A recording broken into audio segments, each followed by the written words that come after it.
But I would not believe the story of the empty womb if it was not for the historical veracity of the empty tomb. I would not believe Christmas. Come on, let's admit it. That's a pretty fanciful story. If it wasn't for the resurrection, I could explain to you what happened. Joseph and Mary ate dinner before they said grace. And if it wasn't for Easter, that's the way I'd explain it. But I don't believe that's what happened. I believe that the Son of God was conceived by the power of the Holy Spirit and born of the Virgin Mary. And I believe that because he suffered and died and was buried and raised again on the third day. There's a connection between the womb and the tomb. So, let me go back. I'm going to skip down to under gift number 2, a gift to American Atheists, a reasonable reflection on life after death from 2 Corinthians 5. Go down to verse 7. Christmas is the celebration of eternal God coming to live in a tent of skin so he could waste away for us. This gets back to John 1:14, Bruce just read. Because the same word here for tent in 2 Corinthians 5 is the exact same word that's being used in John chapter 1, where it says that the Word became flesh and dwelt. That word dwelt means tented. He pitched his tent among us. So God pitched a tent of human skin and lived among us. That's what John 1:14 is saying. So Christmas is a celebration of the eternal God coming to live in a tent of skin. Number 8, the Christmas story is unreasonable apart from the Easter story. It is unreasonable. Without the Easter story, we admit, the Christmas story, reasonable people shouldn't believe it. It sounds like one more fairy tale. Number 9. The Easter story would be unreasonable if the apostles, especially Paul, had not suffered. And here we come full circle. Because what do we looked at in 2 Corinthians time after time? What do we see? We see the suffering of Paul. And I won't take time to go to 2 Corinthians chapter 11 where he lists all the ways he suffered. Now here's the question. Everybody lies for a reason. There's always a motive for lying. If Paul didn't see Jesus raised from the dead, then he lied. Right? So why do you lie? You lie to either escape a pain or gain a pleasure. Every time, whenever you've lied, whenever anyone lies, they always do it because they perceive at the time they're escaping some pain or they're gaining some pleasure. A teenage boy lies to a girl and says, I love you, because he wants to get sexual pleasure out of her. That's a lie. He's getting pleasure. I saw a woman, they had videotape of a woman at a convenience store here in the area last week who, a man dropped his wallet at the gas pump. She picks it up, goes into the store's bathroom, empties the wallet of all the cash and credit cards, then comes and gives it to the person working at the desk and says, I found this in the bathroom. And now she's a wanted woman. She had no idea this was all on tape. She lied to gain some pleasure. You lie to escape pain, or you lie to gain pleasure. Now, here's the question. Why would Paul lie about this? What pleasure did he gain? What pain did he escape? Answer, none.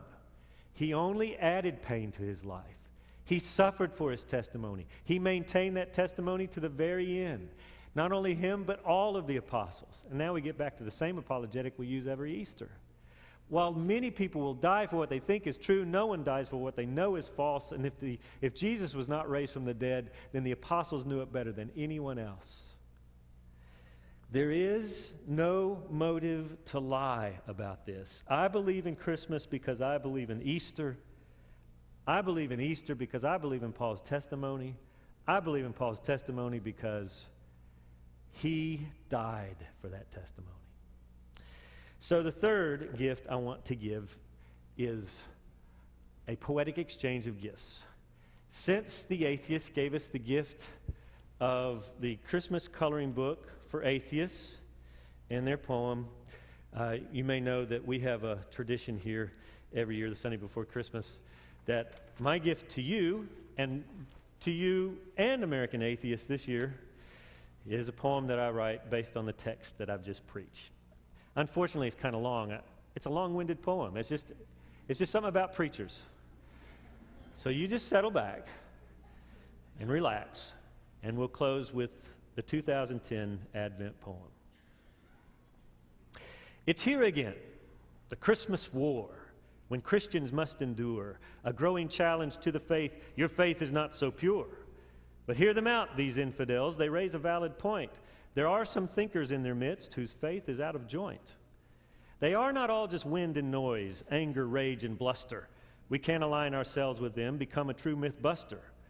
I will agree that atheists, that Christmas trees are liable to cause confusion in this world about what's in the Bible. No camels in the holy text, no elves or flying deer, and winter solstice is no doubt a time for pagan beer. There was no drummer boy that day, that fable came from Bing. And good dead men don't go to God, then try to earn their wings. And no one knows except the Lord the day of his own birth. But he was born, we will insist, when God invaded earth. It may have been in winter months, the last week of December. Others say it was in March or early in September. If God had wanted us to know the birthday of our King, I'm sure he would have mentioned it. From mountains it would ring. But rare are verses that will teach us how to celebrate the birthday of the King of Kings. I think we overstate the import of the holy birth if we neglect to say that he was born so he could die. Death was the only way. For God to show us mercy great and still remain so just, there had to be a substitute, a baby we could trust. God pitched his perfect tent of skin, for God so loved he gave. Though we do not deserve his love, his mission was to save. But I must grant that on the face, this story and its season seems far beyond the limits of the realm of human reason. The birth of gods is nothing new, some skeptics rush to say. We've heard it all before, they cry. The myth must go away. But study close and you will find the parallel will fall. Christ did not start his life on earth. He did not start at all. He is eternal God who came, creator of the tree that formed the cross which ripped his tent for all the world to see. Besides all that, you would do well to look upon his death. The secret of his holy birth is in his final breath. It is finished, loud he cried, but what did he complete? It was the job he came to do. There was no greater feat for God in flesh to die for sin, his skin tent roughly torn. For this God came into the world. For this, a baby born. But can we trust his risky claims that infiltrate this season when Jesus said that he was God? Is this against sound reason? And can we trust the witness of the ones who say they saw the risen Jesus with their eyes and kneeled in holy awe? So now I turn to state my case in words that I've arranged. So brace yourself for what I say, because it will sound strange. I'm glad apostles suffered much. I'm happy that they died. I'm comforted to know that they lost their health, their wealth, their pride. My faith is bolstered by their pain. My intellect is swayed because they faced such harsh response, such sacrifice they made. It's not because I hate them so. I've lost no moral sense. It's that their pain has bought for me a holy confidence.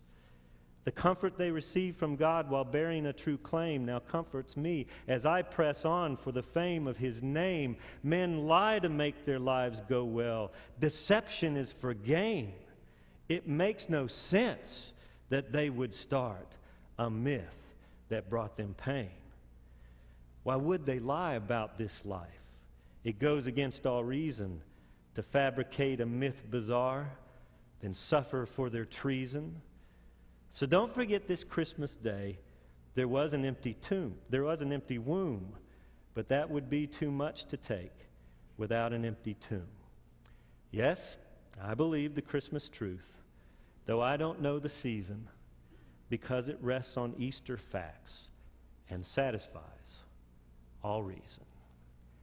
Merry Christmas. Would you pray with me?